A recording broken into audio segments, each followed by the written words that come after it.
ഏത് ജീവിത പ്രശ്നങ്ങളെയും ജനങ്ങളുമായിട്ട് നേരിട്ട് പറയാൻ ഈ ഒരു കലയ്ക്ക് മാത്രമേ കഴിയൂ. അതുകൊണ്ടാണ് ഈ കഥാപ്രസംഗ കല ഇന്നും നിലനിൽക്കുന്നത്. നാടകങ്ങൾ മാതിരിയുള്ള ദൃശ്യകലകളുടെ അതിപ്രസരമുള്ള ഈ കാലഘട്ടത്തിലും നാട്ടിൻപുറങ്ങളിലെ സകല മരിച്ചീനി വിളകളും വെട്ടിനിരപ്പാക്കി വലിയ വലിയ ഫ്ളാറ്റുകളൊക്കെ പണിഞ്ഞുകൊണ്ടിരിക്കുന്ന ഈ കാലഘട്ടത്തിലും കഥാപ്രസംഗം എന്ന ഈ ജനകീയ കലാപ്രസ്ഥാനം യാതൊരു കോട്ടവുമില്ലാതെ അതിശക്തമായി തന്നെ നിലനിൽക്കുന്നു. അമേരിക്കയിൽ പോലും ചെന്നെത്തിയിരിക്കുന്ന ഈ ഒരു കല, നമ്മുടെ മണ്ണിന്റെ വ്യക്തിത്വമുള്ള ഈ കൊച്ചു കല, ലോകത്തിലെ ഏറ്റവും വലിയ ശക്തി സാമ്രാജ്യം എന്നറിയപ്പെടുന്ന അല്ലെങ്കിൽ അഭിമാനിക്കുന്ന അമേരിക്കയിൽ ചെന്നെത്തിയിരിക്കുന്നു എന്ന് പറഞ്ഞാൽ അതൊരു നിസ്സാര കാര്യമല്ല. വിശ്വവിഖ്യാത സാഹിത്യ നായകന്മാരുടെ ക്ലാസിക്കുകൾ ഇവിടുത്തെ കൂലിപ്പണിക്കാരുടെ ഹൃദയങ്ങളിൽ അയത്നലളിതമായ ഒരു ആന്തോളനം സൃഷ്ടിക്കാൻ മറ്റേതൊരു കലയ്ക്കാ കഴിയുക? എത്രയോ ദിവസങ്ങൾ കൊണ്ട് വായിച്ചു തീർക്കാൻ കഴിയുന്ന ഒരു വലിയ ഗ്രന്ഥം, കലാസുഭകതയോടെ താളമേളങ്ങളോടെ ഒരു വ്യക്തി ഒരു സമൂഹത്തിന് മൊത്തം വിളമ്പിക്കൊടുക്കുന്ന മാസ്മര വിദ്യയാണ് ഈ പ്രസ്ഥാനം. അല്ല, കഥ പറയാനും കഥ കേൾക്കാനുമുള്ള മനുഷ്യന്റെ വാസന നൈസർഗികമാണ്. ചില അമ്മമാർ കൊച്ചു കുട്ടികൾക്ക് കഥ പറഞ്ഞു കൊടുക്കുന്ന കേൾക്കാം. മോളെ, പണ്ടേ ഒരിടത്തൊരു രാജാവ് ഉണ്ടായിരുന്നു. ഈ ഒരിടത്ത് എന്ന് പറഞ്ഞാൽ എവിടെയോ ഒരിടത്തൊരു രാജാവ്. ആ രാജാവ് ഏതാണെന്ന് കഥ പറഞ്ഞു കൊടുക്കുന്ന അമ്മൂമ്മയ്ക്ക് അറിയത്തില്ല, കേട്ടുകൊണ്ടിരിക്കുന്ന കുട്ടിക്കും അറിയില്ല. ഒരിക്കലും കണ്ടിട്ടില്ലാത്ത അല്ലെങ്കിൽ കേട്ടിട്ടില്ലാത്ത ആ ഒരു രാജാവിന്റെ കഥ കേൾക്കാൻ ആ കുട്ടിക്ക് എന്ത് താല്പര്യമെന്നറിയാമോ? ആ പല്ലില്ലാത്ത മോളയിലേക്ക് കൊച്ചു നോക്കി അങ്ങിരിക്കും. അമ്മൂമ്മ വേച്ചങ്ങ് കാച്ചും, പച്ചപ്പുളുവായിരിക്കും. അപ്പോൾ കഥ കേൾക്കാനുള്ള മനുഷ്യന്റെ ആ ടേസ്റ്റ് അത് നമ്മൾ ജനിക്കുമ്പോൾ തന്നെ നമ്മളിൽ രൂഢമൂലമായിരിക്കുന്നു. അതുകൊണ്ടാണ് ഈ കഥാപ്രസംഗ കല ഇന്ന് നിലനിൽക്കുന്നത്. കണ്ടില്ലേ, വലിയ കർട്ടനും സീനറിയും ഒന്നുമില്ലാതെ, കളർ ലൈറ്റുകളോ പട്ടുകൂപ്പായോ കിരീടമോ ഒന്നുമില്ലാതെ, ആഡിറ്റോറിയത്തിലെ വിളക്കുകൾ പോലും അണയ്ക്കാതെ ജനങ്ങളുടെ ശ്രദ്ധയെ പിടിച്ചു പറ്റാൻ കഴിയുന്ന ഈ ഒരു കല വിജയിക്കണമെങ്കിൽ നിശബ്ദ ശാന്തമായ ഒരു അന്തരീക്ഷമാണ് വേണ്ടത്. അങ്ങനെ ഒരു അന്തരീക്ഷം ഞങ്ങൾ പ്രതീക്ഷിച്ചുകൊണ്ട് കഥ ആരംഭിക്കുന്നു.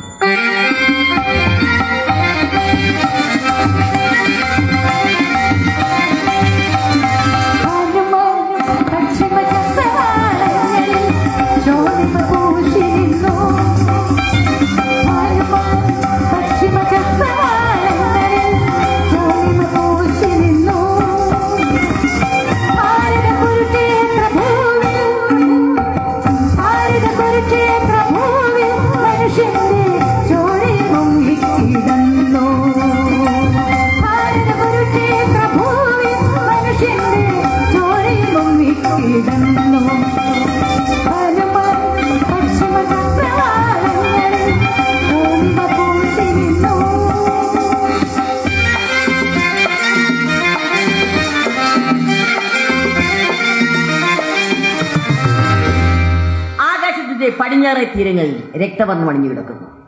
സാധാരണ ഇത്രയും ചുവപ്പ് ആകാശത്തുണ്ടാകാറില്ല. ആ കാണുന്ന ചുവപ്പ് ആകാശത്തിന് ചുവപ്പല്ല, ഭൂമിയിൽ തളം കെട്ടിക്കിടക്കുന്ന രക്തത്തിന്റെ പ്രതിസ്ഫുരണമാണ്. കുരുക്ഷേത്ര ഭൂമിയിലെ മനുഷ്യ രക്തത്തിന്റെ പ്രതിച്ഛായയാണ് ആകാശത്ത് കാണുന്നത്. ഭാരത യുദ്ധം തുടങ്ങി 16-ാം ദിവസത്തെ സന്ധ്യ പൊരിയുകയാണ്. പച്ചച്ചോരയുടെ ഗന്ധവും പേറിക്കൊണ്ടാണ് അന്ന് സൂര്യൻ അസ്തമിച്ചത്. നാളെ യുദ്ധത്തിന്റെ 17-ാം ദിവസമാണ്. മഹാഭാരതത്തിലെ ഏറ്റവും വലിയ 2 വില്ലാളികൾ തമ്മിൽ ഏറ്റുമുട്ടുന്ന ദിവസം. ഇന്നേ വരെ ലോകം കണ്ടിട്ടുള്ള സമർത്ഥരായ 2 വില്ലാളികൾ കർണനും അർജുനനും തമ്മിൽ ഏറ്റുമുട്ടുന്ന ദിവസം. നാളത്തെ ആ യുദ്ധത്തിന് വിടുന്ന തയ്യാറെടുപ്പോടുകൂടി അവർ ആ പടകുടീരങ്ങളിൽ വിശ്രമിക്കുകയാണ്. ചോരയിൽ മുങ്ങിക്കിടക്കുന്ന ആ കുരുക്ഷേത്ര ഭൂമി തികച്ചും നിശബ്ദം എന്ന് പറയാം. എങ്കിലും അങ്ങിങ്ങ് ചില ഭാഗങ്ങളിൽ ഞരക്കങ്ങളും തേങ്ങലുകളും കേൾക്കാം. കൊടിമരങ്ങളും ചക്രങ്ങളും ഇല്ലാതെ തകർന്നു കിടക്കുന്ന രഥങ്ങൾ, മാരകമായ മുറിവേറ്റ് ചത്തു മറച്ചു കിടക്കുന്ന ആനകൾ, കുതിരകൾ, അധികാരദാഹത്തിന് രക്തസാക്ഷിയായി തലയെത്തി കിടക്കുന്ന നിരവധി രാജാക്കന്മാർ, മരിച്ചും ഭരിക്കാതെയും കരഞ്ഞും നിലവിളിച്ചും കിടക്കുന്ന ആയിരക്കണക്കിന് രാജാക്കന്മാർ, കൂരിരുളിന്റെ മറവിൽ മനുഷ്യ മാംസത്തിനു വേണ്ടി കൂട്ടമായി എത്തുന്ന ക്രൂരമൃഗങ്ങൾ, ചിറകട്ടടിക്കുന്ന ശവന്തിനി പക്ഷികൾ, ആകെക്കൂടി രക്തഭങ്കരമായ ഒരു ഭീകരത കുരുക്ഷേത്ര ഭൂമിയെ വലയം ചെയ്തിരിക്കുന്നു പോലെ. നേരം പാതിരാത്രിയായിരിക്കുന്നു. ഹസ്തനപുരം രാജകൊട്ടാരത്തിലെ മിക്കവാറും മുറികളിൽ ഇപ്പോൾ വെളിച്ചമില്ല. പക്ഷേ അവിടുത്തെ പ്രധാനമന്ത്രി വിതുരന്റെ ഭവനത്തിന്റെ ഇടനാഴിയിൽ ഇപ്പോഴും ഒരു അരണ്ട വെളിച്ചം കാണാം.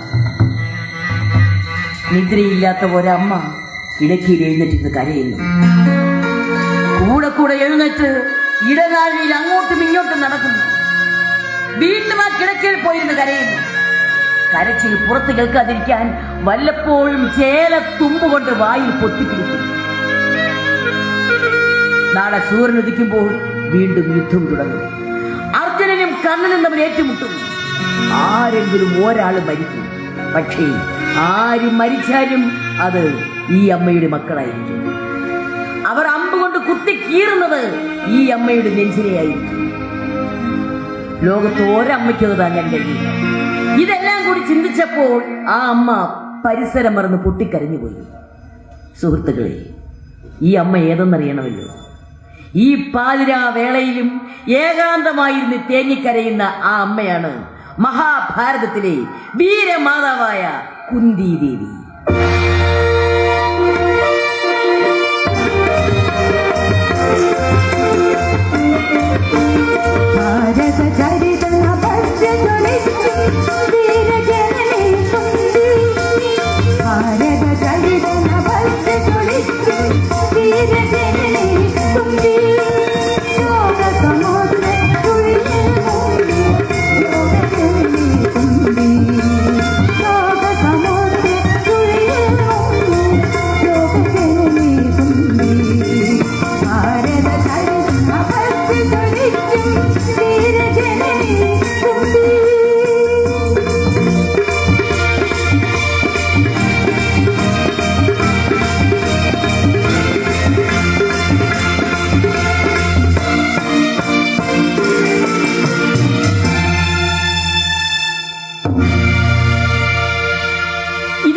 ഒരമ്മ ലോക ചരിത്രത്തിൽ അപൂർവമായേ കാണുകയുള്ളൂ. ഒരേ ഗർഭപാത്രത്തിൽ കിടന്ന രണ്ടു മക്കൾ അധികാര കസേരയ്ക്ക് വേണ്ടി രണ്ടു ചേരിയിൽ നിന്ന് പരസ്പരം യുദ്ധം ചെയ്യുന്ന അത്യപൂർവമായ ആ സംഭവത്തിന് സാക്ഷി നിൽക്കേണ്ടി വന്ന നിർഭാഗ്യയായ ഒരമ്മയാണ് കുന്തി ദേവി.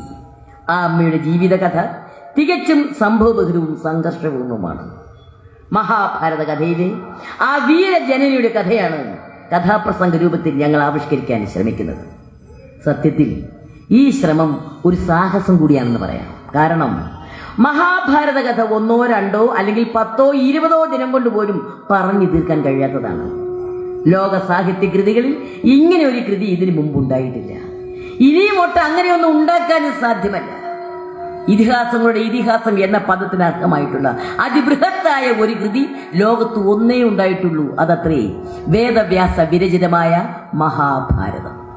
അതുകൊണ്ടാണ് ഞാൻ പറഞ്ഞത് അങ്ങനെ വളരെ ലഘുവായി പറഞ്ഞു തീർക്കാൻ കഴിയുന്ന ഒന്നല്ല മഹാഭാരത കഥ. ഇപ്പോൾ അമേരിക്കയിൽ ഇതിനെക്കുറിച്ചൊരു ഗവേഷണം നടന്നുകൊണ്ടിരിക്കുകയാണ്. ഒരാളിന് ഒറ്റയ്ക്ക് ഇങ്ങനെ ഒരു ഗ്രന്ഥം എഴുതാൻ കഴിയുമോ? ഇല്ലെന്നാണ് അവരുടെ ഉറച്ച വിശ്വാസം.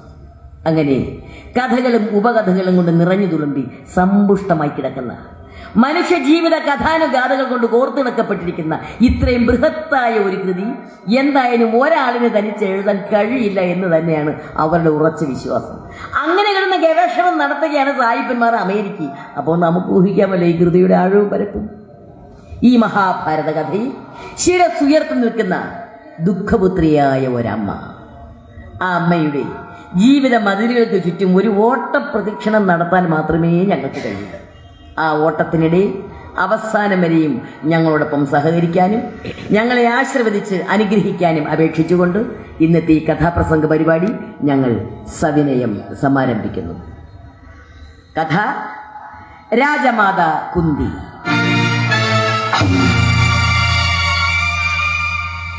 തയ്യാറാക്കിയത് ശ്രീ പരവൂർ രാമചന്ദ്രൻ. കഥ രാജമാത കുന്തി. ഭാരത ഇതിഹാസ സാഗരത്തിൽ മുങ്ങി വഴിയെടുത്തു ഞങ്ങൾ ഒത്തിരി മുത്തുകൾ. ഭാരത ഇതിഹാസ സാഗരത്തിൽ മുങ്ങി വഴിയെടുത്തു ഞങ്ങൾ ഒത്തിരി മുത്തുകൾ. അതിലൊരു ഭരതക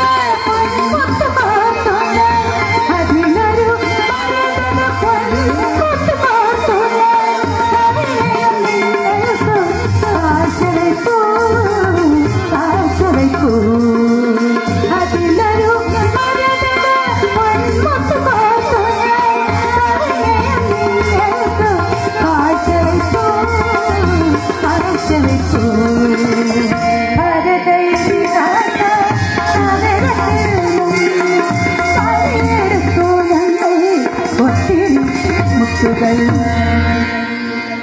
ഇനി നമുക്ക് അല്പം പുറകോട്ടൊന്ന് സഞ്ചരിക്കാം, ഈ കുന്തി ദേവിയുടെ ബാല്യകാലത്തിലേക്ക്.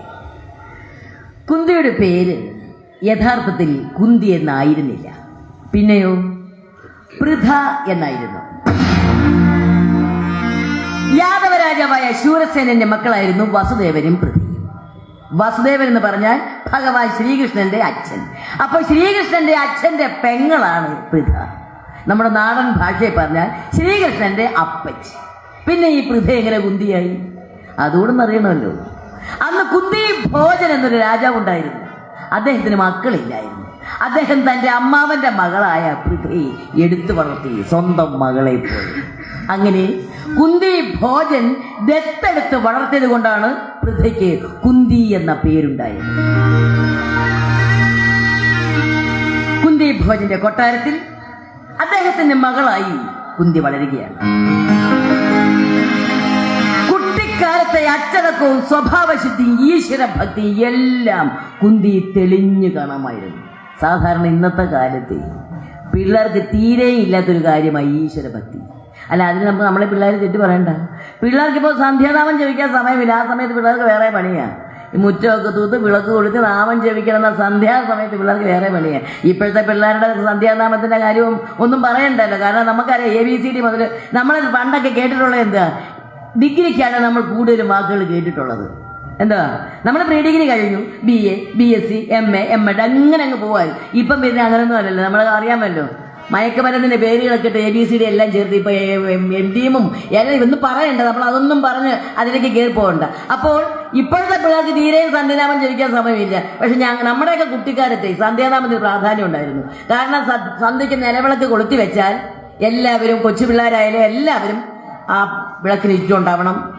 ആദ്യം ക്രമമുണ്ട്. ഓരോ സന്ധ്യാനാമം ജപിക്കുമ്പോഴും ആദ്യം ഇന്ന നാമമായിരിക്കണം, രണ്ടാമത്തെ ഒരു കാരണവരുണ്ടെങ്കിൽ പിന്നെ പറയാൻ വേണ്ട. ആദ്യം ഇന്ന ഭഗവാന്റെ നാമമായിരിക്കണം, അത് കഴിഞ്ഞ് ഇന്നത്തെ സ്തോത്രം, അങ്ങനെ ഓരോ പാട്ടുകളും. ഞങ്ങളൊക്കെ ഞങ്ങളുടെ പാട്ടുകളാണ് പാടുന്നത്. ഓരോ പാട്ടുകൾ കാണുമ്പോൾ അച്ഛൻ വന്നിരിക്കും. വൃന്ദയുടെ ശബ്ദം കേട്ടില്ലല്ലോ, ഉഷയുടെ ശബ്ദം അവിടെ ഉറങ്ങിയോ എന്ന് ചോദിക്കുമായിരുന്നു. അത് അന്നത്തെ കാര്യം. ഇന്ന് അതൊന്നുമല്ല.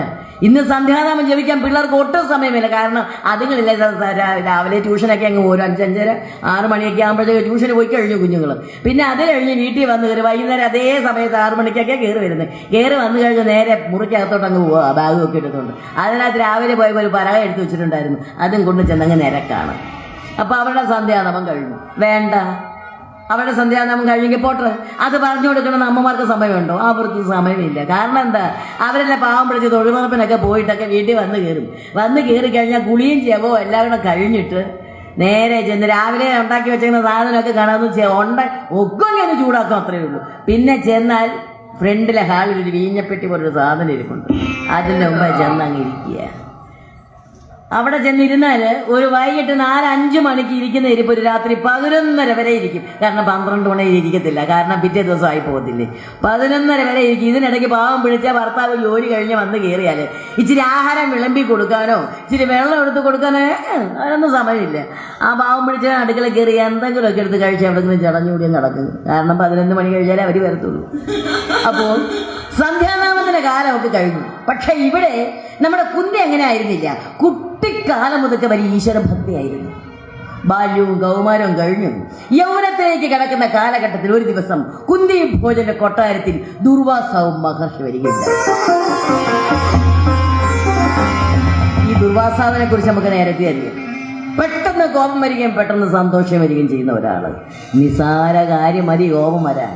കോപം വന്ന പിന്നെ ആളും തരവോ ഒന്നും നോക്കത്തില്ല, നേരമോ കാലമോ ഒന്നും നോക്കത്തില്ല, തൊട്ട കൈക്ക് ശപിക്കുക.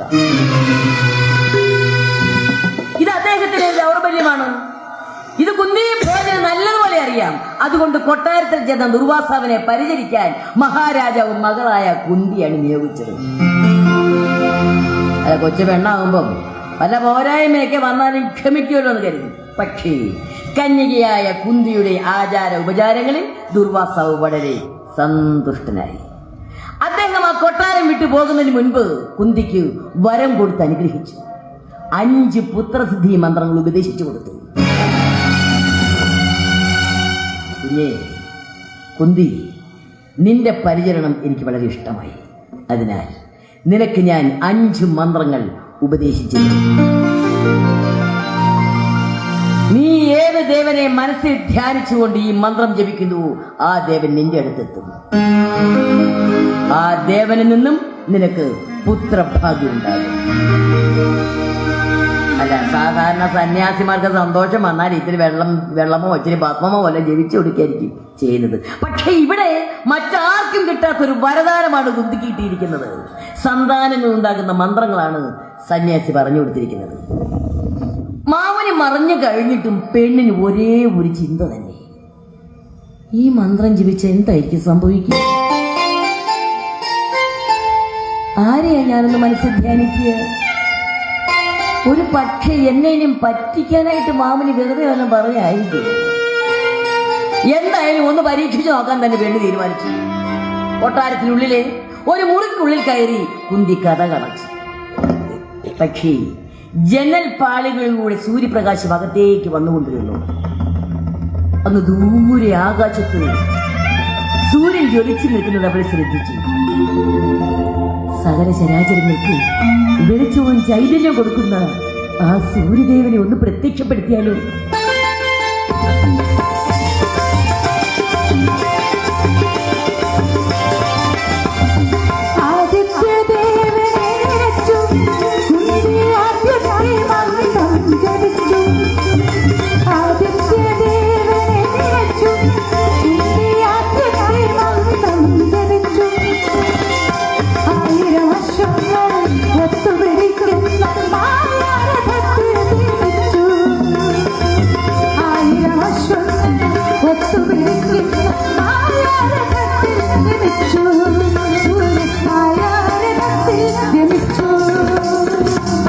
അസാധാരണമായ പ്രകാശധാരയിൽ മുങ്ങിക്കുളിച്ചുകൊണ്ട് സൂര്യൻ കുന്തിയുടെ അടുത്തെത്തിയപ്പോൾ അവൾ വല്ലാതെ പേടിച്ചുപോയി. അവൾ സൂര്യഭഗവാനെ കൈകൂപ്പി നിന്നു. സൂര്യന്റെ അനുഗ്രഹത്താൽ കുന്തിക്ക് ഒരാൺകുഞ്ഞ് ജനിച്ചു. കർണകുണ്ടലങ്ങളും കവചങ്ങളും ധരിച്ച അതിസുന്ദരനായ ഒരു പൈതൽ. പക്ഷേ അവിവാഹിതയായി തനിക്ക് ഒരു കുഞ്ഞ് ജനിച്ചു എന്ന് പറയുന്ന സംഭവത്തെക്കുറിച്ച് അവൾക്ക് ചിന്തിക്കാൻ പോലും കഴിയില്ല. അന്തസ്സുമാഭിജാത്യമുള്ളൊരു തറവാട്ടിലെ പെണ്ണാണ്. ആ പെണ്ണ് കല്യാണം കഴിക്കാതെ പ്രസവിച്ചു എന്ന് പറഞ്ഞാൽ പിന്നെ ചിന്തിച്ചിട്ട് കാര്യമില്ല. അന്തസ്സുമാഭിജാത്യം ഒന്നും ചിന്തിച്ചിട്ട് കാര്യമില്ല. ഈ സമയം കുന്തിയുടെ ഒരു തോഴി, അവളുടെ പ്രിയപ്പെട്ട ഒരു തോഴി, അതിന് എല്ലാം അറിയാവുന്ന ഒരു തോഴി അവളുടെ സഹായത്തിലെത്തി. അവൾ പറഞ്ഞു, തമ്പുരാട്ടി വിഷമിക്കണ്ട, അടിയനൊരു ഉപായം പറയാം. ആരും അറിയാതെ ഈ കുഞ്ഞിനെ നമുക്ക് നദിയിൽ ഉപേക്ഷിക്കാം. ഇത് കേട്ട കുന്തി ഞെട്ടി എഴുന്നേറ്റു. എന്ത്? ഞാൻ നൊന്ത് പ്രസവിച്ച ഈ പിഞ്ചോമനെ ഉപേക്ഷിക്കാനോ? ചെറ്റോരയുടെ ഗന്ധം മാറാത്ത ഈ പിഞ്ചോമനെ ഞാൻ ഉപേക്ഷിക്കാനോ? ഇല്ല, എന്റെ മനസ്സിനത് താങ്ങാനുള്ള ശക്തിയില്ല. തമ്പുരാട്ടി വെറുതെ കിട്ടുന്ന ബഹളം ഉണ്ടാക്കരുത്. ഈ കുഞ്ഞിനെ ആരും അറിയാതെ ഈ കൊട്ടാരത്തിൽ വളർത്താൻ കഴിയുമോ? ഈ കൊട്ടാരത്തിന്റെ അന്തസ്സും ആഭിജാത്യവും എന്താണെന്ന് ഞാൻ പറഞ്ഞു കൊച്ചു തമ്പുരാട്ടിക്ക് മനസ്സിലാക്കണോ? അതുമാത്രവുമല്ല, വലിയ തമ്പുരാനെ അറിഞ്ഞാൽ പിന്നെ എന്തൊക്കെയാണ് സംഭവിക്കുന്നതെന്ന് തമ്പുരാട്ടിക്ക് ഒന്ന് ഊഹിച്ചുകൂടെ? അതുകൊണ്ട് തമ്പുരാട്ടി, ഞാൻ പറയുന്നതൊന്ന് കേൾക്ക്. ആരും അറിയാതെ ഈ കുഞ്ഞിനെ നമുക്ക് നദിയിൽ ഉപേക്ഷിക്കാം. മനസ്സോടെ കുന്തിദേവി താൻ പ്രസവിച്ച കുഞ്ഞുമായി പുഴക്കരയിലേക്ക് നടന്നു. ഗംഗയുടെ പോഷക നദിയായ അശ്വിനി നദിയുടെ തീരത്തേക്ക് നടന്നു. അകത്ത് വെള്ളം കടക്കാത്ത ഒരു പേടകത്തിലാക്കി ആ നദിയിലേക്ക് ഒഴുക്കി.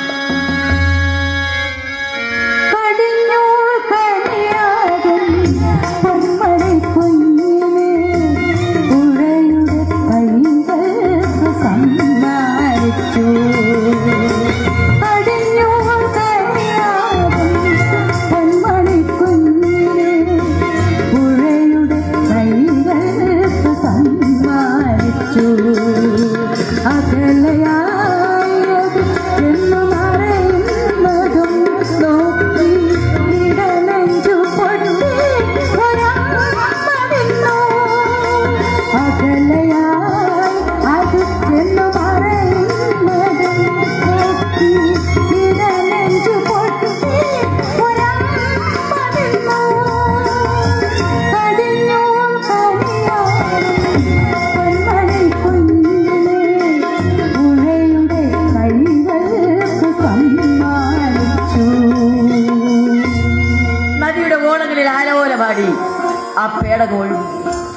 ദൈവമേ, എനിക്ക് മാപ്പ് തരണേ. പരമപാതകമായി ഈ അപരാധം ചെയ്ത എന്നോട് പൊറുക്കണേ ദൈവമേ, എനിക്ക് മാപ്പ് തരണേ. കൊച്ചു കുഞ്ഞുങ്ങളെ പോലെ കുന്തി ആ പുഴക്കരയിൽ നിന്ന് പൊട്ടിക്കരഞ്ഞു. കുഞ്ഞിനെ നിക്ഷേപിച്ച പേടകം അങ്ങ് അകലിച്ചെന്ന് മറഞ്ഞു. ദുഃഖങ്ങളെല്ലാം കടിച്ചമർത്തി കുന്തി അപ്പോഴും ആ പുഴക്കരയെ തന്നെ നോക്കി നിന്നു. ഇങ്ങനെ ഒഴുകിമറിഞ്ഞ പേടകം ഒരാളിന്റെ കയ്യിൽ കിട്ടി. ഹസ്തനപുരിയിലെ സൂതനായ അധിരഥന് യാദൃച്ഛികമായ പേടകം കിട്ടി. അത് ഭാര്യയായ രാധയെ ഏൽപ്പിച്ചു. മക്കളില്ലാതിരുന്ന ആ ദമ്പതികൾ ആ കുഞ്ഞിനെ ഓമനിച്ച് വളർത്തി. അവന് വസുക്ഷണം എന്ന പേരും ഇട്ടു. ജന്മനാൽ തന്നെ കർണകുണ്ടലം ഉണ്ടായിരുന്നതിനാൽ ഈ കുഞ്ഞ് കർണൻ എന്ന പേരിലാണ് പ്രസിദ്ധനായത്. ഇപ്പോൾ ഇവിടെ ഇരിക്കുന്ന ഈ ജനങ്ങൾ, വിശേഷിച്ച് സ്ത്രീ ജനങ്ങളിൽ ഭൂരിപക്ഷം പേരും കുന്തിയെ കുറ്റപ്പെടുത്തുന്നുണ്ടാകും. എന്നാലും വല്ലാത്ത മനസ്സ് തന്നെ. പ്രസവിച്ച കുഞ്ഞിനെ നദിയിലൊഴുകുന്ന ആ തള്ളയുടെ മനസ്സ് യഥാർത്ഥ കല്ല് തന്നെ എന്ന് കുന്തിയെ പഴിക്കുന്നവരും കാണും, മറച്ചെത്തിക്കുന്നവരും കാണും. ഇപ്പൊ നമ്മുടെ രാജ്യത്ത് ഏതൊരു കാര്യത്തിനും രണ്ട് അഭിപ്രായക്കാർ കാണുമല്ലോ. ഇപ്പോൾ ഇവിടെ നമ്മൾ കണ്ടത് പരിതസ്ഥിതിയുടെ പ്രേരണയാണ്, സാഹചര്യത്തിന് സമ്മർദ്ദം. ഇന്നും എത്രയോ അമ്മമാരാണ് കുഞ്ഞുങ്ങളെ ഉപേക്ഷിക്കുന്നത്. നദികളിൽ മാത്രമല്ല, പട്ടണത്തിലെ ഓടയിൽ, കടത്തിണ്ണയിൽ, റെയിൽവേ സ്റ്റേഷനിൽ, കുറ്റിക്കാടുകളിൽ, അങ്ങനെ എവിടേക്കാണ് കുഞ്ഞുങ്ങൾ ഉപേക്ഷിക്കുന്നത്? അതുപോലെ തന്നെ ഈ ഹിന്ദു പുരാണങ്ങളിൽ മാത്രമാണോ അമ്മ കുഞ്ഞിനെ നദിയിലൊഴുക്കിയത്? അല്ല, ഇസ്ലാം ചരിത്രത്തിലുണ്ട് അങ്ങനെ ഒരു സംഭവം. പഴയ നിയമം എന്നറിയപ്പെടുന്ന തൗറാത്ത് ദൈവത്തിൽ നിന്ന് ലഭ്യമായത് മൂസ എന്ന പ്രവാചകനാണ്. അദ്ദേഹത്തിന്റെ കുട്ടിക്കാലത്ത് പ്രസവിച്ച തള്ള തന്നെ നദിയിൽ ഒഴുക്കുകയുണ്ടായി. അതുപോലെ തന്നെ ബൈബിളിൽ മോശ എന്ന പ്രവാചകനും നദിയിൽ ഒഴുക്കപ്പെട്ട കുട്ടിയാണ്. പക്ഷേ ഇങ്ങനെ ഒഴുക്കപ്പെട്ട കുട്ടികളൊക്കെ തന്നെ വളർന്നു വന്നപ്പോൾ ലോകം അറിയപ്പെടുന്ന ഉന്നത വ്യക്തികളായി മാറി എന്നുള്ളതാണ് സത്യം. ഇത് കേട്ടുകൊണ്ട് എൻ്റെ പൊന്നു സഹോദരിമാരെ, നിങ്ങളാരും കൊച്ചുങ്ങളെ നദിയിലോട്ടൊന്നും ഒഴുക്കി കളയല്ലേ. കാരണം നമുക്കറിയാം, വെള്ളം കുടിച്ച് അതിൻ്റെയൊക്കെ ഊപ്പാട് വന്നു.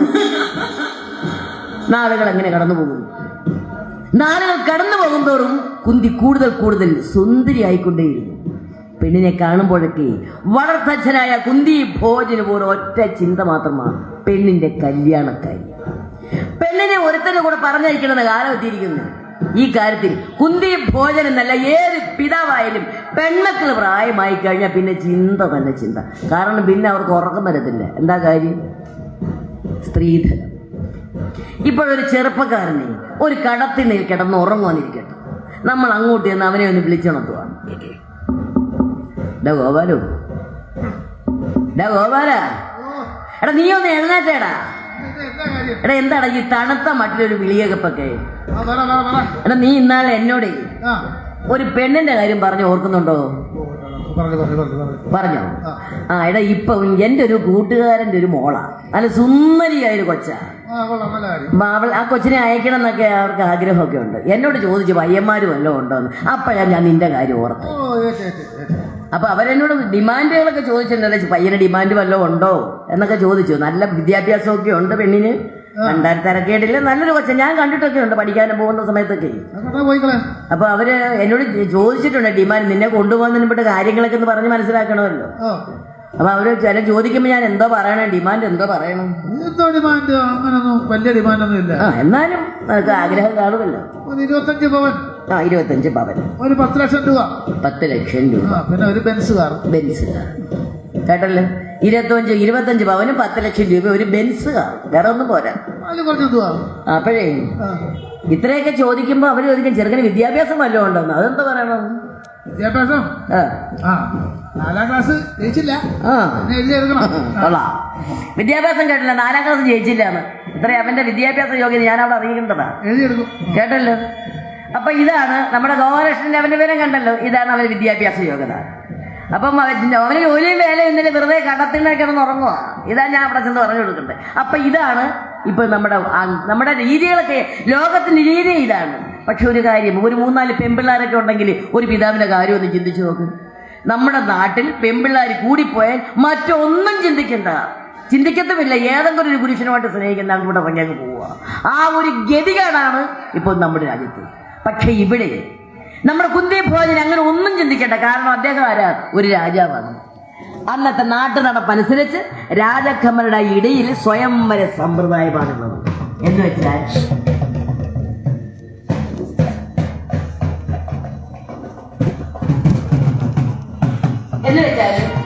പെണ്ണ് തന്നെ നമുക്ക് ഇഷ്ടപ്പെട്ട പുരുഷനെ തിരഞ്ഞെടുക്കാം.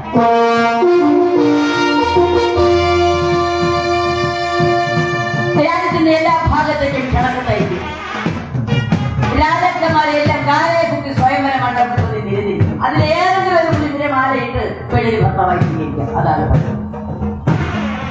ഇവിടെ നമ്മുടെ കുന്തി ഭോജനും മകൾക്ക് സ്വയംവരം തീരുമാനിച്ചു. ഉത്തര ഭാരതത്തിലെ മിക്കവാറും എല്ലാ രാജാക്കന്മാർക്കും ക്ഷണക്ക് തയ്ച്ചു. രാജാക്കന്മാരെല്ലാം കാലയെ കുത്തി സ്വയംവര മണ്ഡപത്തിൽ വന്ന് നിരന്നിരിക്കുന്നു. അല്ല, ചെറുപ്പക്കാർ മാത്രമല്ല, പ്രായമായ ചില രാജാക്കന്മാരും കുന്തിയുടെ സ്വയംവര മണ്ഡപത്തിൽ സജീവിതരായിട്ടുണ്ട്. അല്ല, അതിന്റെ കുറ്റമല്ല. കുന്തിയെ സ്വന്തമാക്കാൻ ആരായാലും കൊതിച്ചു പോകുക എന്നുള്ളതാണ് സത്യം. അത്രമാത്രം രൂപവതിയാണ്. സൗന്ദര്യ കുഴമ്പുകൊണ്ട് കടഞ്ഞെടുത്ത ഒരു ലാവണ്യശി. ഈ അടുത്ത നാളുകളൊന്നും നമ്മൾ കുന്തി അടുത്ത് കളിക്കുന്നു. പക്ഷെ നിങ്ങൾ ആരെങ്കിലും ഈ അടുത്ത നാളുകൾ കുന്തി അടുത്ത് എന്ന് വേണ്ട. എന്നാലേ പോകപ്പെടുന്നു. കുന്തി ഭോജന്റെ കൊട്ടാരത്തിനുള്ളിലെ പൂങ്കാവനത്തിൽ സഖ്യമാരുമൊത്ത് കുന്തി തുള്ളിച്ചാടി കളിക്കുകയാണ്.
പെണ്ണിനെ സ്വന്തമാക്കാൻ വളരെ അകലെ നിന്ന് പോലും രാജാക്കന്മാർ എത്തിയാൽ അത് കുറ്റമല്ല.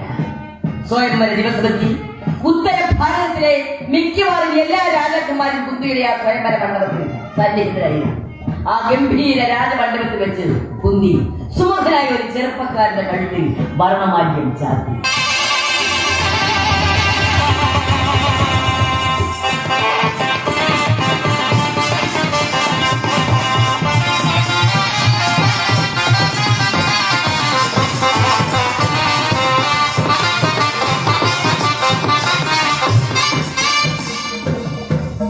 ധീരനും ശ്രേഷ്ഠനും ചന്ദ്രവംശജനും ഭക്തപുരിയിലെ യുവരാജാവുമായ പാണ്ഡുവിന്റെ കഴുത്തിലാണ് കുന്തി വർണ്ണമാല്യം ചാർത്തിയത്. അതിനുശേഷം ആധാരപൂർവ്വം കുന്തിയും പാണ്ഡുവും തമ്മിലുള്ള വിവാഹം നടന്നു. രാജകീയമായ പ്രൗഢിയോടും ആഡംബരപൂർണമായ സന്നാഹങ്ങളോടും കൂടി അവർ ഹസ്തിനപുരിയിലേക്ക് യാത്രയായി. നാടമ്പതികളായ പാണ്ഡുവും കുന്തിയും ഹസ്തിനപുര കൊട്ടാരത്തിൽ എത്തിച്ചു. അവർ ചെന്നപാടെ ജ്യേഷ്ഠന്റെയും ജ്യേഷ്ഠത്തിയുടെയും പാദങ്ങളിൽ വീണമടങ്ങി അനുഗ്രഹമാണ്. ഗാന്ധാരി തന്റെ അന്യത്തെ മാറോട് ചേർത്ത് ആലിംഗനം ചെയ്തു.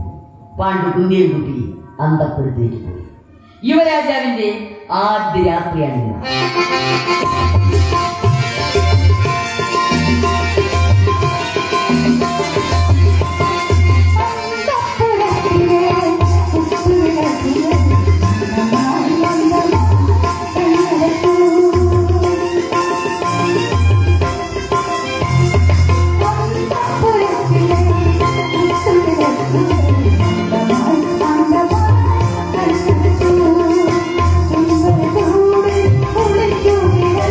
Oh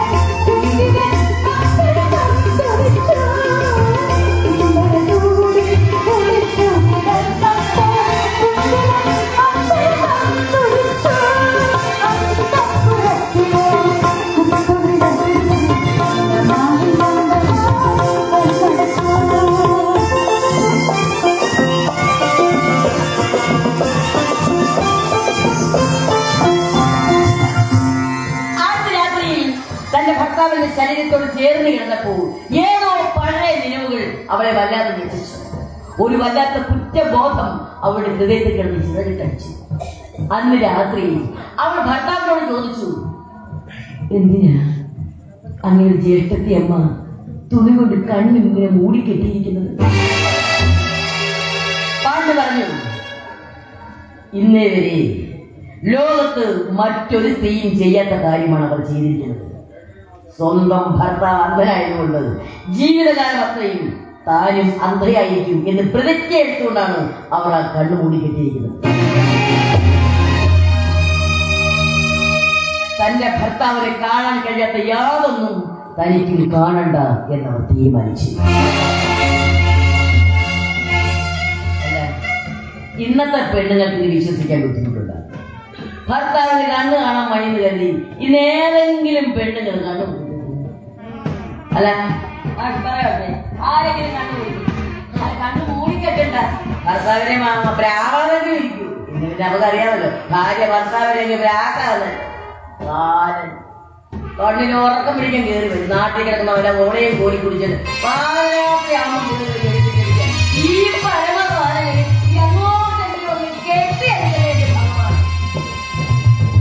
ആക്കല്ലേ. അപ്പോൾ ഗാന്ധാരിയെ പോലുള്ള ഭാര്യമാരെ കിട്ടാൻ വലിയ പാടാണ്. ഉത്തമകളും പരിവർത്തകളുമായ നിരവധി സ്ത്രീകളാണ് നമ്മുടെ ഇതിഹാസങ്ങളിൽ നിറഞ്ഞു നിൽക്കുന്നത്. കാലം കടന്നുപോവുകയാണ്. ഇതിനിടയിൽ മദ്രേശ്വരയിലെ രാജാവ് ശല്യരുടെ സഹോദരി മാദ്രിയെ കൂടി പാണ്ഡു വിവാഹം ചെയ്തു. നാളുകൾ കടന്നുപോകും. കുറച്ച് നാളുകൾ കഴിഞ്ഞപ്പോൾ പാണ്ഡു ദിഗ്വിജയത്തിന് പുറപ്പെട്ടു.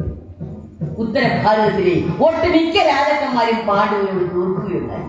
അവർ പാണ്ഡുവിന്റെ സാമന്തന്മാരായി.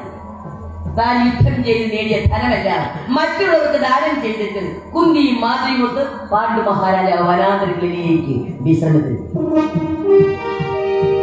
ഹിമാലയത്തിൽ തെക്കുപുറത്തുള്ള മനോഹരമായ താഴ്വരയിൽ അവർ ആനന്ദത്തോടെ ജീവിതം നയിച്ചു. തിരികെ പറഞ്ഞാൽ നമുക്കിതിലൊരു മധുവിധം എന്ന് പറയാം. നമ്മുടെ നാട്ടിലൊക്കെ കല്യാണം കഴിഞ്ഞാൽ ആദ്യം ഉണ്ടാകുന്നതായി മധുവിധം. പക്ഷെ ഇവിടെ പാണ്ഡുവിനെ സംബന്ധിക്കുമ്പോൾ അദ്ദേഹത്തിന് മധുവിധുവിനായിരുന്നില്ല സമയം. യുദ്ധം ചെയ്ത് ദേശങ്ങൾ വെട്ടിപ്പിടിച്ച് സ്വന്തം രാജ്യം വിശാലമാക്കുകയായിരുന്നു പാണ്ഡു ആദ്യമായി ചെയ്തത്. അതുകൊണ്ടാണ് ഈ മധുവിധമൊക്കെ നീണ്ടുപോയത്. നീണ്ടുപോയെങ്കിലും ഇത്തിരി കാര്യമായി ആഘോഷിക്കാൻ തന്നെയാണ് അദ്ദേഹത്തിന് തീരുമാനം. അതുകൊണ്ടാണല്ലോ അദ്ദേഹം രണ്ട് പെണ്ണുങ്ങളോട് കൊണ്ടുപോയിരിക്കുന്നത്. പാണ്ഡു അതിനുവേണ്ടി അത്യധികം മനോഹരമായ ഒരു സ്ഥലം തന്നെയാണ് തിരഞ്ഞെടുത്തത്.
അവർ ആനന്ദത്തോടെ ജീവിതം നയിച്ചു. അദ്ദേഹത്തിന് ഏറ്റവും ഇഷ്ടപ്പെട്ട വിനോദമായിരുന്നു നായാട്ട്. ഒരു ദിവസം അദ്ദേഹം മൃഗങ്ങളെ വേട്ടയാടി രസിക്കുമ്പോൾ അദ്ദേഹത്തിന് ഒരു കൈപ്പിഴവ് പറ്റി. വേട്ടക്കിടയിൽ ഇടം ചേർന്നു കൊള്ളുന്ന ഒരു കരമാരിനെ അദ്ദേഹം അമ്പയിൽ വീഴ്ത്തി. മരിക്കുന്നതിന് മുൻപ് ആ കരമാൻ പാണ്ഡുവിനെ ശപിച്ചു. ഇങ്ങനെ, അല്ലയോ അല്ലയോ തിരിച്ചറിയാത്ത രാജാവേ,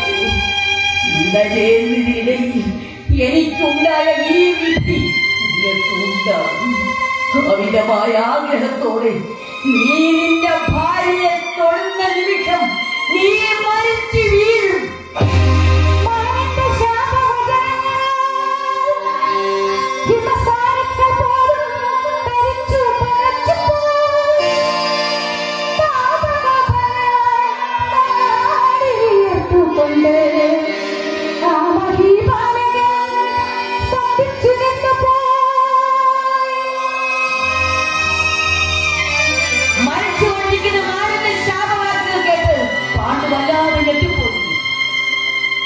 അദ്ദേഹം ഉടൻ തന്നെ ഭാര്യമാരെ രണ്ടുപേരും അരികിലേക്ക് എന്നിട്ട് നടന്ന കാര്യങ്ങളെല്ലാം തുറന്നു പറഞ്ഞു. കുന്നിയോട് മാതിരിയോട് മര്യാദ പറഞ്ഞു.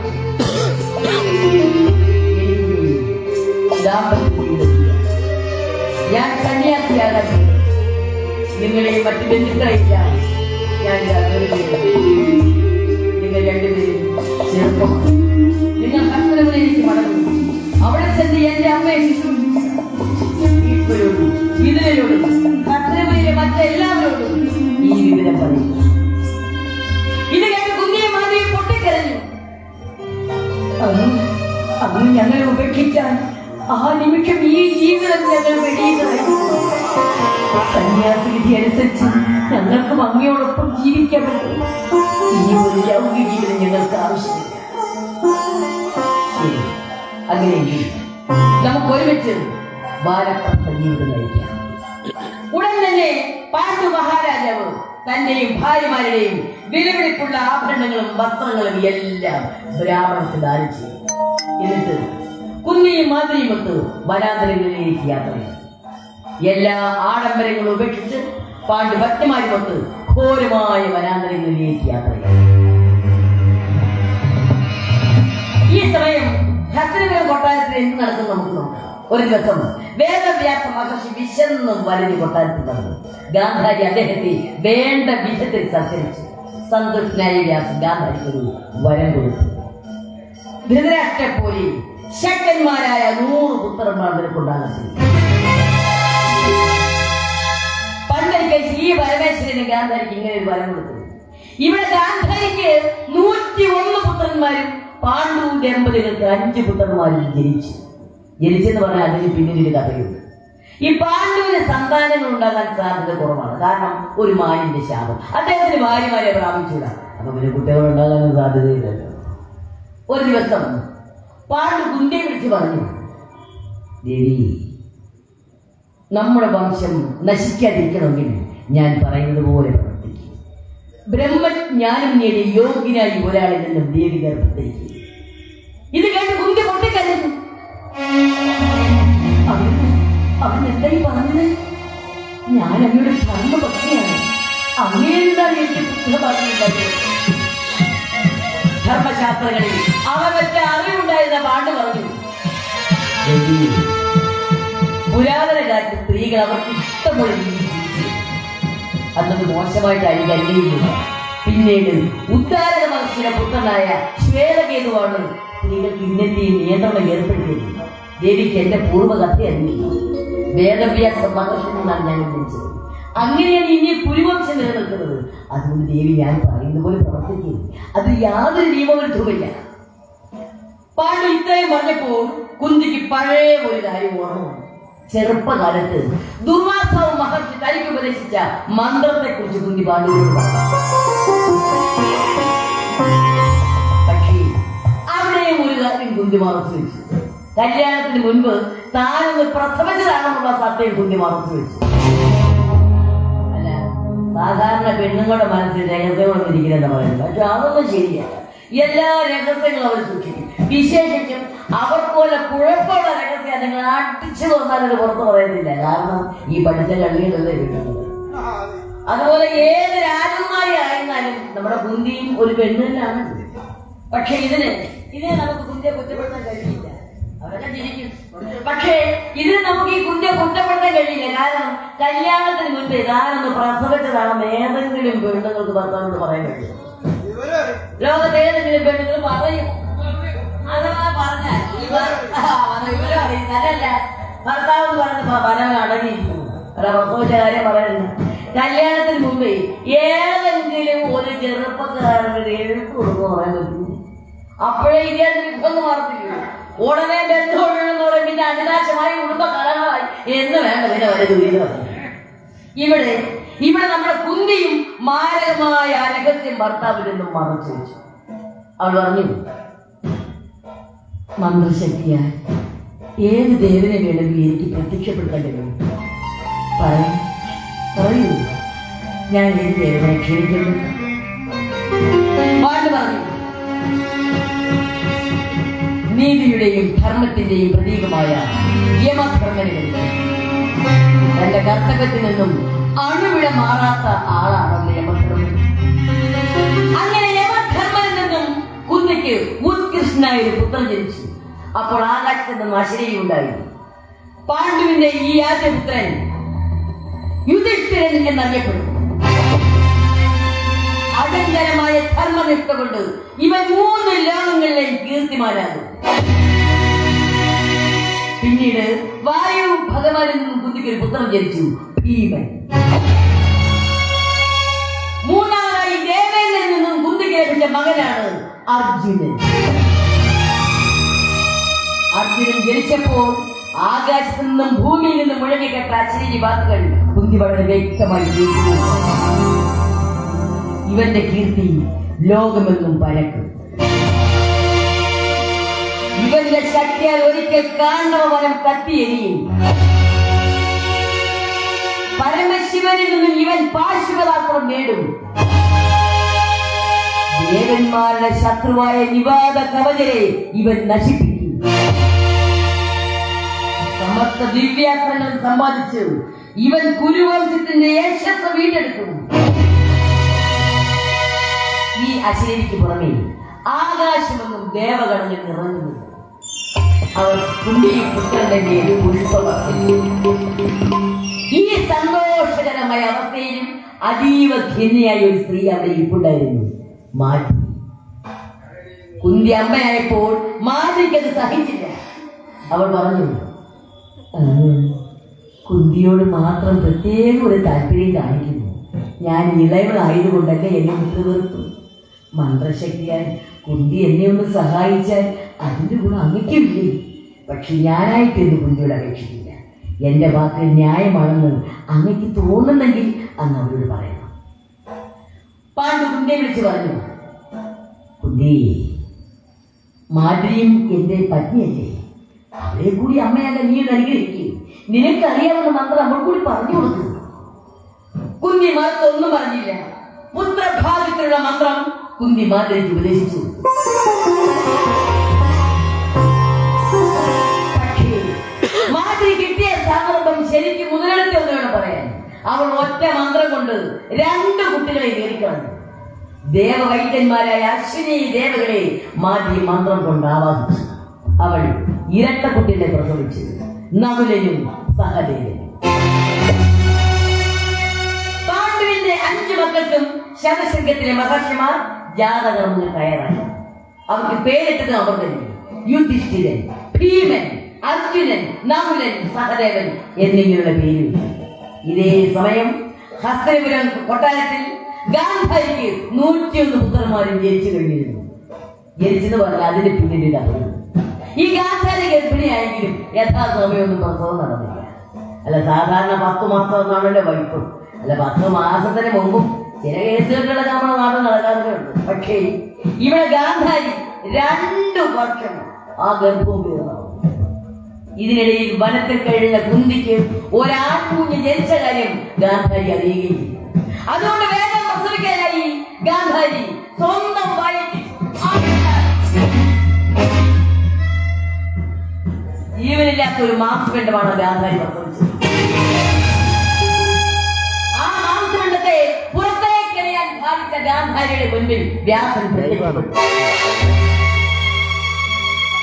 ഗാന്ധാരി, നീ എന്തവിവേകമായി കാട്ടിയത്? അവിടെ നിക്ഷേപിക്കണം. കുന്തിക്ക് പുത്രനുണ്ടായിരുന്നെങ്കിൽ ദേഷ്യവും സങ്കടവും സഹിക്കവയ്യാതെ ഞാൻ എന്റെ വയറ്റിൽ തിരിച്ചു പോയി.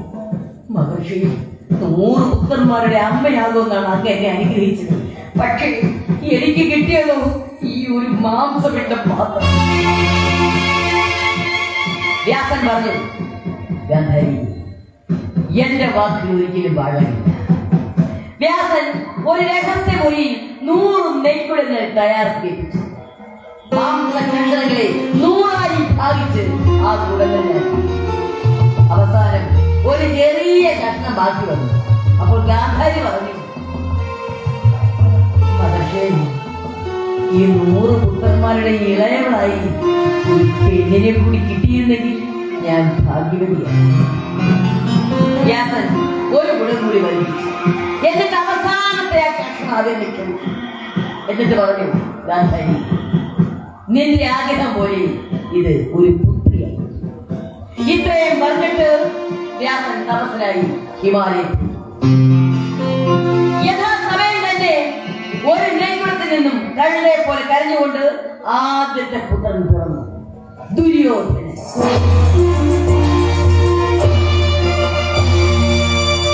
പെട്ടെന്ന് അന്തരീക്ഷമാല മാറി, കാറ്റ് വീശി, പുഴുതലയെ ഓടിയിട്ടു. സൈന്യന്മാർ കരഞ്ഞു, ആകാശത്തിൽ നിന്ന് മധ്യവർഷമുണ്ടായി. ഈ ദുഷ്ടവിധത കണ്ടപ്പോൾ പ്രധാനമന്ത്രിയായി മഹാരാജാവോട് പറഞ്ഞു, അങ്ങയുടെ ഈ മൂത്ത പുത്രൻ ദുര്യോധനൻ ഈ നാടും കുലവും മുടിക്കും. ഈ മൂന്നുവിത്തങ്ങൾ അതിന്റെ സൂചനയാണ്. അങ്ങയുടെ ഈ വംശം രക്ഷിക്കണമെങ്കിൽ അങ്ങയുടെ ഈ മൂത്ത പുത്രനെ ഉടനെ ഉപേക്ഷിക്ക്. ഈ വംശത്തിന്റെ ചാമ്പൽ കൂമാരത്തിൽ അങ്ങയുടെ ഈ സിംഹാസനം ഉറപ്പിക്കേണ്ടത്. ഒരു രാജ്യത്തിന് വേണ്ടി ഒരു വ്യക്തിയെ ത്യജിക്കേണ്ടി വന്നാൽ അത് തെറ്റല്ല. പക്ഷേ ധൃതരാഷ്ട്രൻ അതിന് വഴങ്ങിയില്ല. അയാൾ തീർത്തു പറഞ്ഞു, ഇല്ല, എനിക്കാദ്യമായി ജനിച്ച ഈ പുത്രനെ ഞാൻ ഉപേക്ഷിക്കില്ല. എന്നെങ്കിലും അവൻ ഈ രാജ്യത്തിന്റെ രാജാവായി എന്നെനിക്ക് കേൾക്കണം.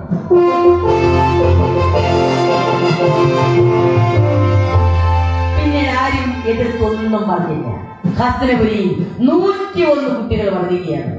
100 പുത്രന്മാരും ദുശ്ശവ എന്നൊരു പുത്രി. ഇതേ സമയം പാണ്ഡുവിന്റെ 5 മക്കൾ വനത്തിൽ വളരുന്നു. അങ്ങനെ എനിക്ക് വസന്തകാലം വന്നെത്തി. ആ വനഭൂമിയിലെ സകല ജീവജാലങ്ങളിലും ഉന്മാദമൊക്കെ നാളുകളായിരുന്നു.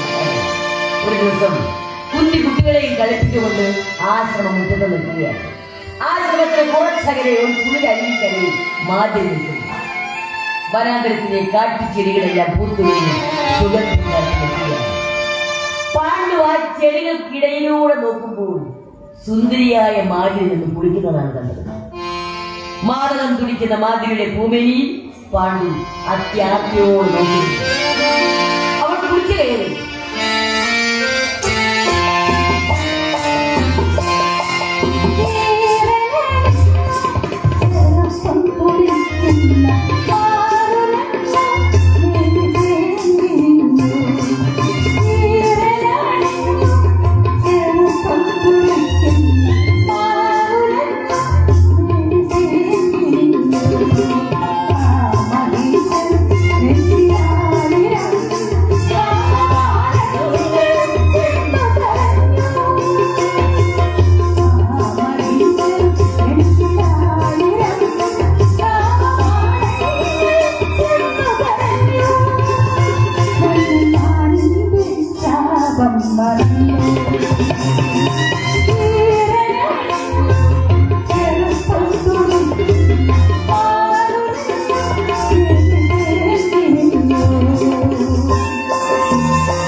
യുവരം പാണ്ഡുവിനെ മർദ്ദിച്ചു.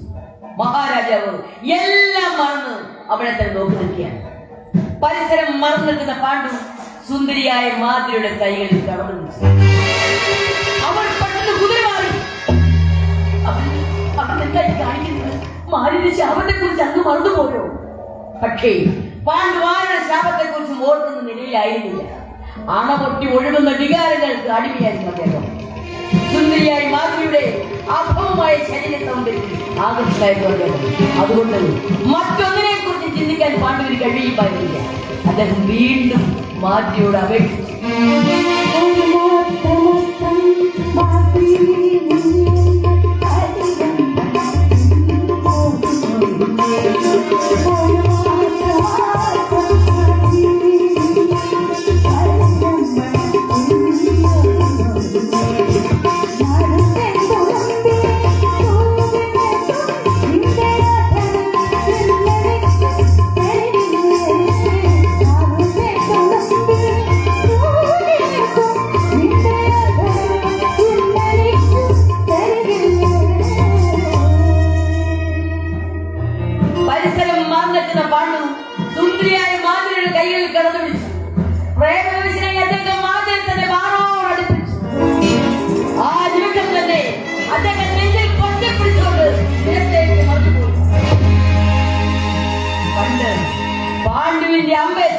ഒരു കലമാൻ പിടഞ്ഞു മരിച്ചല്ലോ.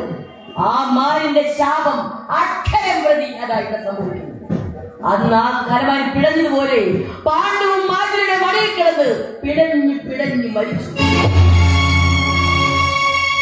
മാതി തന്റെ ഭർത്താവിന്റെ ശരീരത്തിൽ വീണ് തല തല്ലി കരഞ്ഞു. അവൾ അത്യുച്ചത്തിൽ കുത്തി വിളിച്ചു. മാതിയുടെ ആ മുടികളിൽ കേട്ട് കുന്തി ഓടിയെത്തി. അവിടുത്തെ ആ കാഴ്ച അവൾ ഞെട്ടിപ്പോയി. തന്റെ ഭർത്താവ് മഹാരാജാവ് എല്ലാ ജനലോകത്തിലെ ചില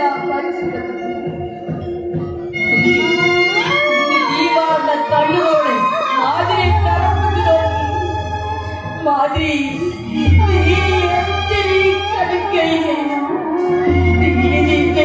ശരീരം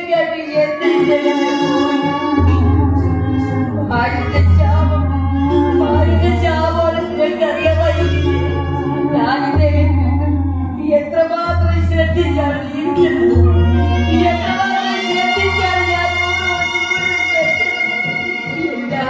എല്ലാം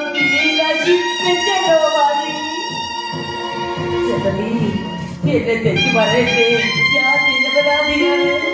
മാറിന്റെ ശാപത്തെ കുറിച്ച് ഞാൻ എടുത്തെടുത്ത് പറഞ്ഞു മാറില്ല. അല്ലാതെ ഞാൻ തെറ്റുകാരി അല്ല. ജഗതി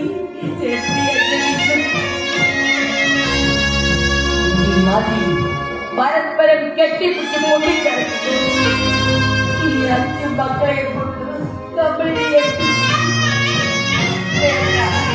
എനിക്കിനെ ജീവിക്കേണ്ട ഇദ്ദേഹത്തിന്റെ ജീവിതം അതെനിക്ക് സങ്കല്പിക്കാൻ പോലും കഴിയില്ല. ഇദ്ദേഹത്തോടൊപ്പം കഴിക്കാൻ പോവുകയാണ്.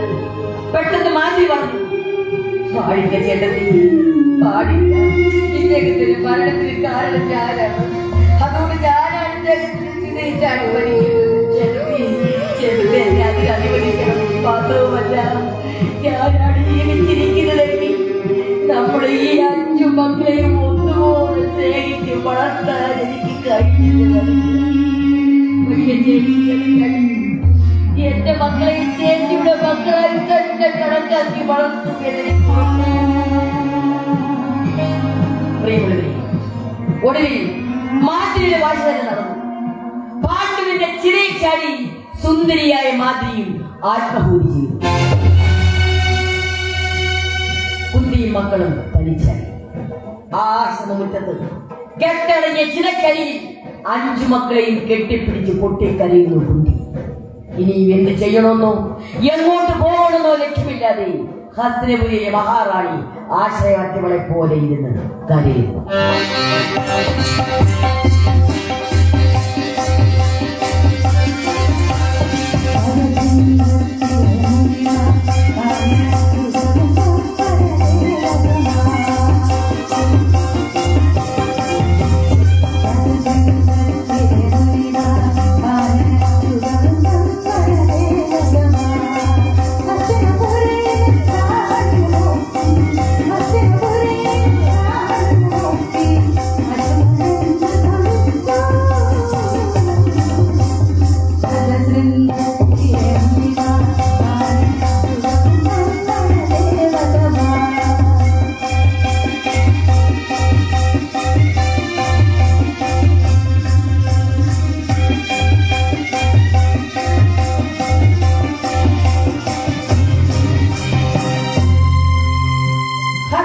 മഹാറാണിയെ കണ്ടപ്പോൾ ശതശൃംഗത്തിലെ മഹർഷിമാർ കൂടിയിരുന്ന് ആലോചിച്ചു.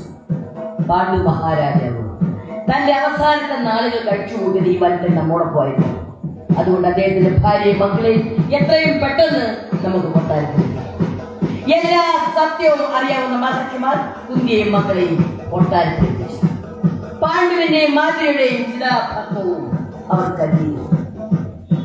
അതാ ഗംഗാനദിയുടെ വിശാലമായി തീരത്ത് 10,000-കണക്കിന് പൗരജനങ്ങൾ തിങ്ങിക്കൂടി കിടക്കുന്നു.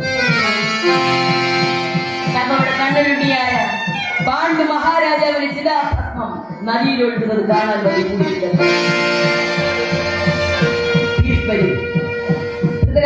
സത്യവതിയും അംബികയും അംബാലികയും ഗാന്ധാരിയും കുന്തിയും മറ്റു കൗരവ ജനങ്ങളും ഗംഗയുടെ തീരത്ത് നിന്ന് പൊട്ടിക്കരഞ്ഞു. ആകാശ ജനങ്ങളും അവരുടെ പറഞ്ഞത്. ഹസ്തനപുരിയിൽ 12 ദിവസത്തെ ദുഃഖാചരണം പ്രഖ്യാപിച്ചു. വീണ്ടും നാളുകൾ കടന്നു. അങ്ങനെയൊക്കെ ഒരു ദിവസം വേദവ്യാസ മഹർഷി കൊട്ടാരത്തിൽ വന്നു. അദ്ദേഹം മാതാവായ സത്യവതിയോട് പറഞ്ഞു, അമ്മേ, നമ്മുടെ വംശത്തിന്റെ ഐശ്വര്യങ്ങൾ ക്ഷയിച്ചു വരികയാണ്. വിനാശത്തിന്റെ ദുർനിമിത്തങ്ങൾ അടുത്തുകൊണ്ടിരിക്കുന്നു. കൗരവരുടെ സ്വാർത്ഥതയും വഞ്ചനയും ലോകനാശത്തിന് ഇടവരുത്തി. ഈ കൊട്ടാരത്തിലെ ജീവിതം അമ്മയ്ക്ക് ഇനിയും പറ്റിയതല്ല. അമ്മ എത്രയും പെട്ടെന്ന് വനത്തിലേക്ക് പോകും. അവിടെ ചെന്ന് ശാന്തിയും മോക്ഷവും നേടാൻ ശ്രമിക്കും. വ്യാസന്റെ ഉപദേശം അനുസരിച്ച് ഭീഷ്മരുടെ ആശീർവാദത്തോടെ സത്യവതി അമ്പിനെയും അമ്പാലിനെയും കൊണ്ട് വനവാസത്തിൽ വെച്ചു. അക്കാലത്ത് 50 വയസ്സ് വരെ കുടുംബജീവിതം നയിച്ച ശേഷം ആളുകൾ ചെറു സംഘങ്ങളായി വിജനമായ കാടുകളിൽ ചെന്ന് വാനപ്രസ്ഥ ജീവിതം നയിച്ച് സന്യാസം സ്വീകരിക്കുകയാണ്. ഞാനീ പറഞ്ഞത് പഴയ കാലം. ഇന്ന് അതൊന്നും അല്ല അവസ്ഥ. ഇന്ന് 50 അല്ല, 80 അല്ല, 120 ആയാലും ആളുകൾക്ക് ജീവിതം മതിയാകുന്നില്ല. നരഞ്ഞ് കൂടി വടിയും കുത്തിയിരിക്കുമ്പോഴും ആളുകൾക്ക് സ്വാർത്ഥതയും ദുരാഗ്രഹവുമാണ്. അയലത്തുകാരന്റെ അതിര് കൊടുക്കുക, അയലത്തുകാരന്റെ കോഴിക്ക് വിഷം വെക്കുക, കള്ള വോട്ട് ചെയ്യുക, കള്ള പ്രമാണം കിടക്കുക എന്ന് വേണ്ട വയസ്സാകുന്നതോറും ദുരാഗ്രഹം ഏറിക്കൊണ്ടിരിക്കുക. അവസാനത്തെ ശ്വാസം പോകാൻ നേരത്ത് പോലും അവറാച്ച മൂത്ത മോനെ വിളിച്ച് പറയുന്നത് എന്താണെന്നറിയാമോ? മോനെ അവസരത്തെ നമ്മുടെ അതിരിൽ നിൽക്കുന്ന പ്ലാവ് മുറിക്കാൻ മത്തായി വരും, സമ്മതിക്കല്ലേ? അവനെ വെട്ടി അവരിടണം. നീ നിന്നെ സ്നേഹിക്കുന്ന പോലെ നിന്റെ അയൽക്കാരനെ സ്നേഹിക്കുക. നിന്റെ അയൽക്കാരന് പട്ടിണി കിടക്കുമ്പോൾ നീ മാത്രം അത്താഴം കൊണ്ടത് എന്നൊക്കെയാണ് നല്ലവനായ ക്രിസ്തു പറഞ്ഞിരിക്കുന്നത്. പക്ഷേ ക്രിസ്തുവിന്റെ അനുയായി അവറാച്ചൻ മരിക്കാൻ നേരത്തെ പോലും മറച്ചാ ചിന്തിക്കുന്നത് അയൽക്കാരനെ എങ്ങനെ കൊള്ളിക്കാം. അതാ ചിന്ത. അല്ല, കരികാലത്തിന്റെ അടയാളങ്ങളൊക്കെ ആയിരിക്കാം ഇതൊക്കെ.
ഒരു പ്രത്യേക അറിയിപ്പുണ്ട്. ക്ഷേത്രത്തിൽ നിന്നും ചടങ്ങ് നടക്കുന്നതിനാൽ ഒരു 20 മിനിറ്റ് നമുക്ക് ഈ കഥാപ്രസംഗം ഒന്ന് നിർത്തി വയ്ക്കണമെന്ന് അറിയിച്ചിരിക്കുന്നു. അതുകൊണ്ട് അല്പനിമിഷം നമുക്ക് കഴിഞ്ഞിട്ട് ആ ചടങ്ങ് കഴിഞ്ഞിട്ട് നമ്മുടെ കഥയിലേക്ക് കടക്കാം.